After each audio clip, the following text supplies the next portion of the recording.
Hello, this is Dr. Pankaj Jindal from the city of Pune in the state of Maharashtra in India. Today, we will be talking about fracture of the base of the first metacarpal.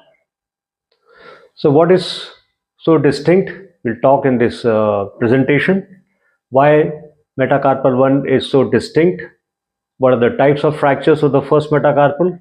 And what is the treatment of acute presentation? And what is the management of a chronic presentation? The first metacarpal is held on the trapezium and is held with a strong anterior oblique ligament, also called as a beak ligament. As against this static force, on the lateral side, there is a strong dynamic pull of the abductor pollicis longus tendon.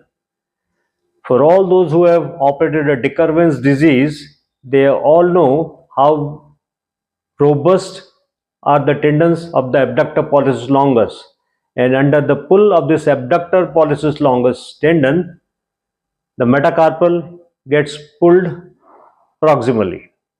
So when there is a fracture of the metacarpal 1 base, the medial fragment is held in place by the ligament, while the lateral part bearing the metacarpal is pulled radially and proximally. There are various types of fracture of the first metacarpal, like shown here. There is a fracture of the base which is intra-articular and a single piece. It's called a Bennett fracture. There can be more than one piece involving the base of the metacarpal and the fracture is intra-articular. These are called Rolando fractures. We'll talk more about these. And there is an extra-articular fracture where the distal part is angulated medially under the traction of the adductor pollicis tendon. Let's talk about the Bennett fracture first. It's an intra-articular fracture. The fragment is a single piece and the location of this single piece is on the volar aspect and the ulnar aspect. Frank Netter in his sketch diagram has nicely shown the Bennett fracture, which is an intra-articular fracture with proximal and radial dislocation of the first metacarpal. The triangular piece on the medial side, which is held in place by the beak ligament, is sheared off. So Bennett fracture is a single piece. It's a fracture with a subluxation of the metacarpal base.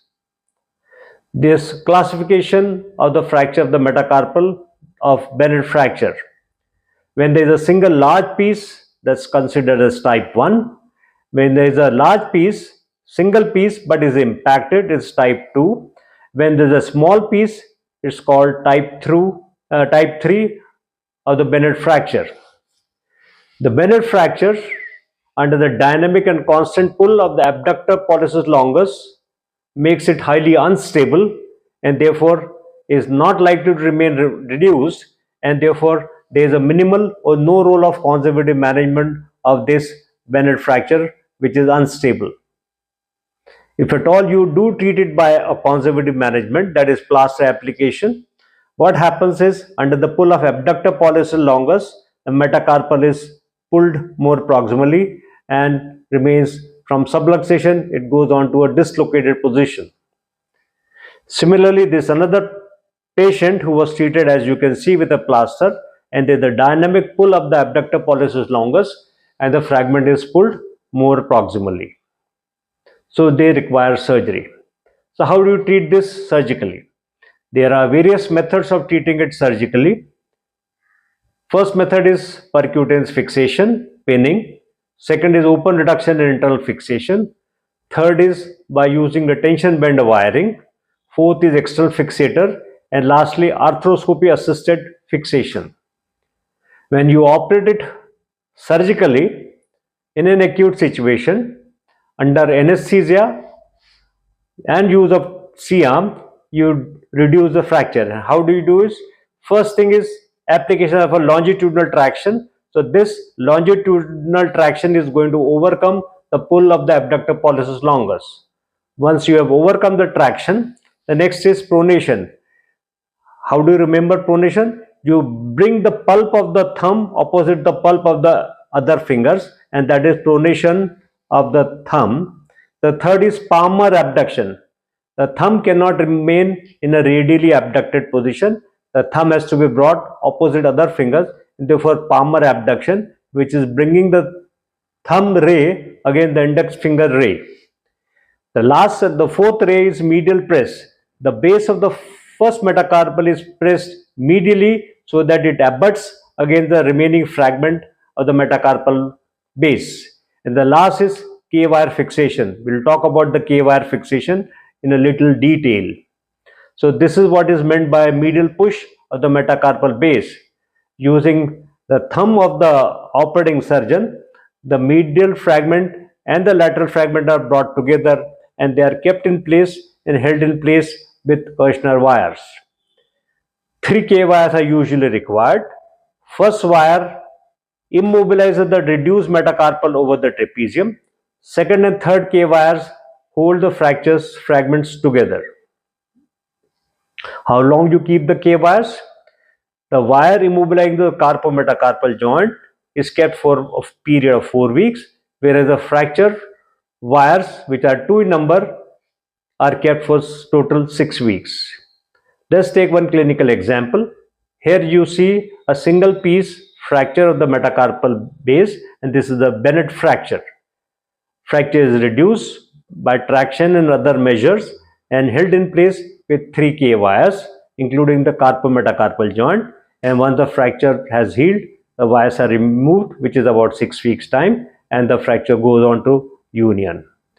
On the patient with a fracture and dislocation of the first CMC joint, single piece Bennett fracture, reduce 2 wires across the fracture and 1 wire across the carpometacarpal joint, and it goes on to union. This patient sought opinion after fixation. Let's analyze this configuration.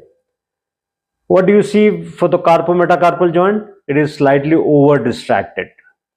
Are the fracture fragment in good opposition? They are close by, but they could have been more closer, and therefore probability of union can be enhanced. A K wire from the metacarpal shaft into the trapezium will augment the stability of this fixation. And if you put a K wire from the metacarpal shaft into the trapezium, the need for external fixator is not required, and therefore you can get away by not using an external fixator.